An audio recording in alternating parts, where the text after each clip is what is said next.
Right, every so often you come across a piece of news that's mega important, and this is one of those occasions. So please, really go out of your way to share this video.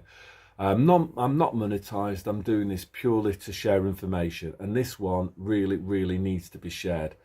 So the other day I was listening to a channel called UK Financial Preparedness, and he read out this headline from Bloomberg, which reads, "Digital pound could verify age for alcohol and citizenship in the UK." So I went online myself and I checked this out, and yet this there is an article on Bloomberg about this, but it's behind a paywall, so I could only read the first few lines. So anyway, I did a Google News search, and it's also in other sources too. The same headline, the fact that they kind of pump out these press releases and all the newspapers carry the same story written in the same words. That's one of those coordination theories rather than a conspiracy theory. Yeah. So anyway, I went to this newspaper called the Straits Times, and they've got the same headline: "Digital pound could verify age for alcohol and citizenship in the UK." So it reads, I'm going to post up screenshots of all of these things at the end of the video, so you can check all of this out for yourself.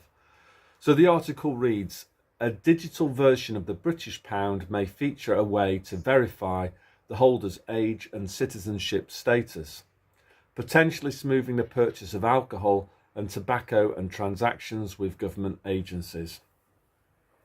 The Bank of England has hired digital payments platform Nuggets," that's a bit of a weird name, "to develop the digital currency's privacy and identity features as policymakers step up preparations for the currency dubbed Britcoin."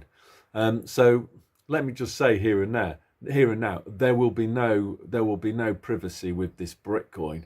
No privacy between the state and you. There might be privacy between private individuals. Other people in your neighbourhood might not know what you're spending with your Britcoins, but the government and the central planners and the Bank of England definitely will do.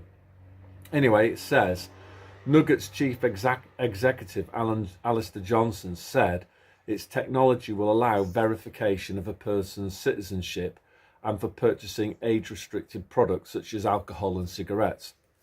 Right, so here we go then. So the powers that shouldn't be understand natural law.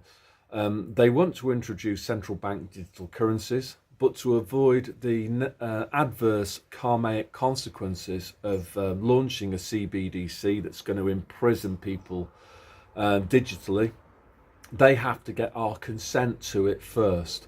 And this is their kind of bait and switch story that's going on. So, obviously the thing about young people drinking alcohol, they could create like a moral panic over that. We have to clamp down on young people drinking, and CBDCs are going to be great for that, because when an individual spends their Britcoin, we know exactly who's spending it, and we know everything about them, including how old they are. So if a teen tries to buy alcohol with a Britcoin, then basically the transaction can be stopped, because the database is going to flag up the fact that they're under 18, and it's just going to stop the transaction. The teen won't be able to buy the alcohol. With cash, of course, if the shopkeeper doesn't check, then cash is anonymous, so they would be able to buy the alcohol. With a Britcoin, you see, they're not going to be able to. So that's like a tiny sort of minor sell, and you might get some fools who basically think that that's a really great thing. But that's not the main sell. The main sell is going to be linked to citizenship. So at the moment, there's a massive crisis with migration, inward migration into Britain. The government has created this crisis for all sorts of different reasons. Some people say that this is, you're importing fighting age men, and you get, they might be used to create unrest as agents provocateurs, or, they might go around in the future arresting people who refuse a compulsory medical treatment and all of this kind of stuff. So this, and then you've got other people who, if you import more people into Britain, there's a housing crisis, and so people don't like it. And you import people from different parts of the world with very different cultures, and there's problems. Of course, there's going to be problems. So I think what they've realised, they've created. This is again, it's Hegelian dialectic. They've created this problem deliberately, and they've got a reaction, which is people are concerned about it, and they're going to wheel out the solution. And part of the solution is going to be CBDCs, because what they'll say is, if you accept a programmable CBDC, we can stop the NHS being overrun by migrants, because with a CBDC, then basically we know, the people will have a digital identity. They'll have to show their digital ID to get treatment. They'll also say stuff like, to get benefits, they would need to be paid into a Britcoin digital wallet. So if you've not got citizenship, then we'll know, and we can stop it. And also, you can say, they might even pass a law where they say to shopkeepers, you're within your rights not to sell to somebody who isn't a citizen of the UK. So they could do stuff like that. And of course, the lack of anonymity with a CBDC is it theoretically would work.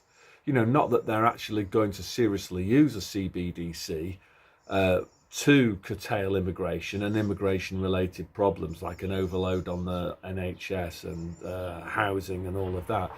What they're going to use it for is basically as a Trojan horse. Basically, what they want you to do is to agree to a CBDC because you foolishly think that they can use a CBDC to finally get a grip on immigration. So this is basically what they're up to. It's, as I say, a classic Hegelian dialectic. They know that they have to get you to agree to a CBDC, so they need a carrot, and the carrot that they're going to dangle in front of you is, if you adopt a CBDC and agree to it, then we can use it also to stop immigration and immigration-related problems. So I don't know whether you're going to, hopefully people will understand what's going on and they won't fall for this kind of pathetic bait and switch. So that's all I want to say today. So God bless.